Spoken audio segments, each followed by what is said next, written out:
If you ever hear knocking at exactly 2:13 a.m., never look under the door, because one boy made that mistake, and room 307 never let him leave. Daniel thought it was just another cheap hostel outside the city, but the taxi driver kept staring at him like he already knew something terrible was waiting there. If you hear a woman crying tonight, do not open the door, no matter what happens. The moment Daniel saw Blackwood Hostel, he felt something was wrong. The building looked less like a hostel and more like a trap. The old receptionist looked terrified the second he saw Daniel, like he wanted to warn him but was too scared to say the truth. He said every room was full, except one, room 307, and the fear in his voice made Daniel's stomach turn cold instantly. As Daniel climbed toward the third floor, he kept feeling footsteps behind him, but every time he turned around, nobody was there. Then a voice whispered directly beside his ear, "Daniel," and his blood froze because he never told him his name. The third floor was completely silent, just one endless hallway, and room 307 waiting at the very end, like it was alive. Daniel stopped walking when he noticed shadows moving beneath the door, even though the receptionist claimed the room was completely empty. Then suddenly, 3 knocks came from inside the room, slow, heavy, deliberate, and Daniel nearly dropped the key from pure terror. The room looked strangely clean, except for the burn marks covering the walls, and a horrible smell like burned human skin. When Daniel looked into the mirror, he saw a burned woman standing directly behind him, staring silently with empty black eyes.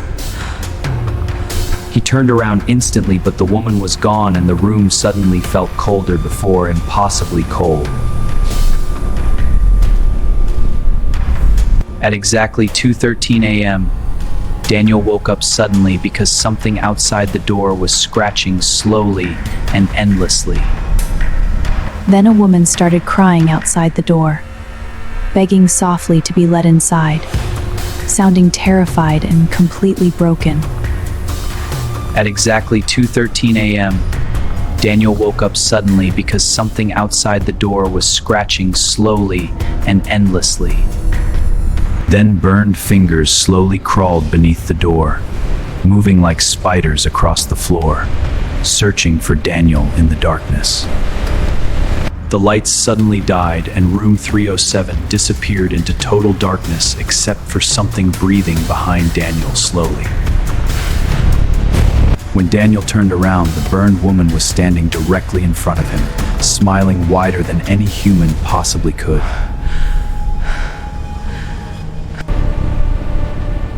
Why did you look under the door?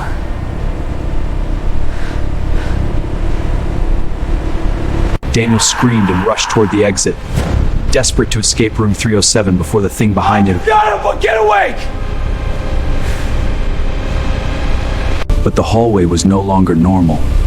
Flames covered the walls, and blood slowly dripped from the ceiling around him.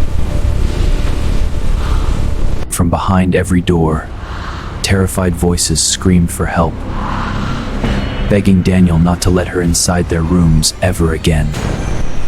Then every single door opened at once, slowly revealing something waiting inside every room of the cursed hallway. Inside every room were human bodies sitting silently, but none of them had faces in it, not a single one.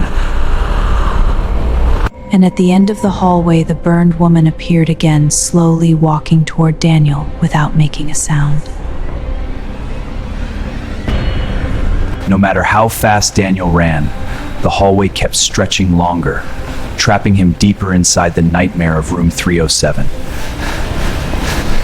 When Daniel looked into a broken mirror, his own reflection stared back at him, completely faceless and smiling slowly.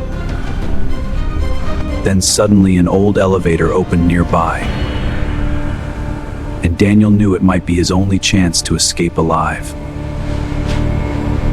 As the elevator moved downward, the lights flickered violently and something started scratching from above the ceiling panel. What is that? Oh, bad me. It's right above me! Daniel slowly looked up and saw the elevator ceiling moving like something was crawling directly above him. Oh no! Open entrance! One! That house! One big! In the red emergency light, Daniel finally realized something horrifying. He was not alone inside the elevator anymore. He saw the burned woman standing behind him in the reflection. But when he turned around, nothing was there again. Without warning, the elevator dropped violently into darkness, and Daniel crashed hard against the cold metal floor.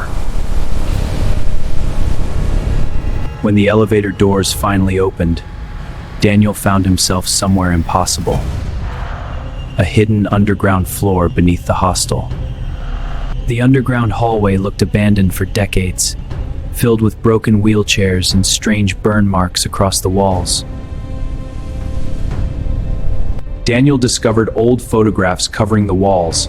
Every missing person had stayed inside room 307 before disappearing forever.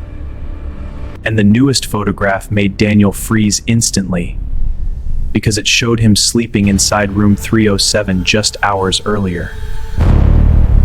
At the end of the underground hallway, Daniel found a massive locked door, and something behind it was breathing slowly.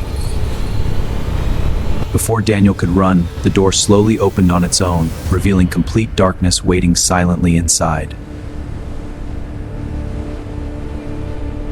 Inside the hidden room, Daniel discovered an old hospital bed surrounded by burned walls and strange symbols everywhere.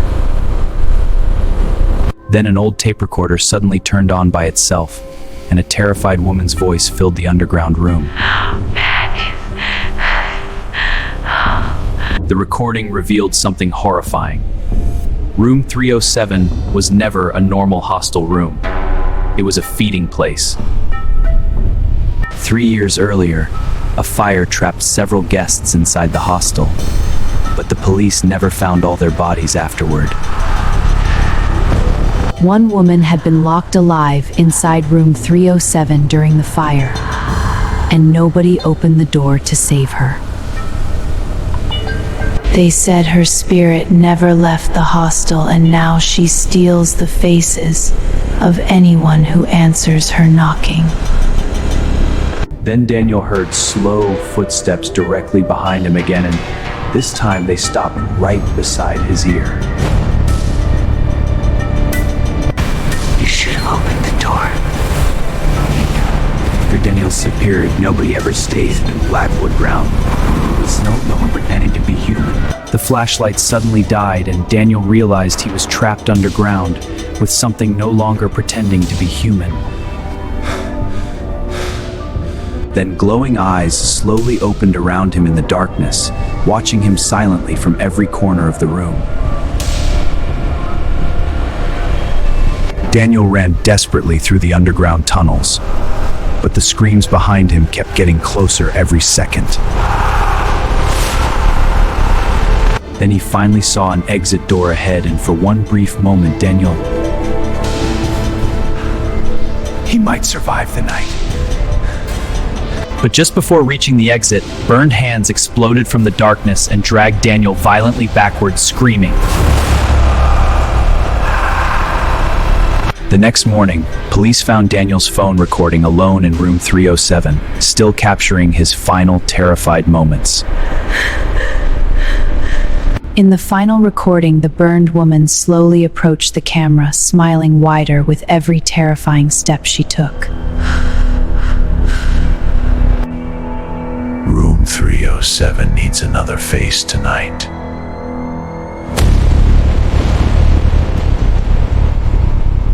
After Daniel disappeared, nobody ever stayed at Blackwood Hostel again, and the building was abandoned forever afterward. But people still say, during rainy nights, knocking echoes from room 307, asking softly, Can you open the door?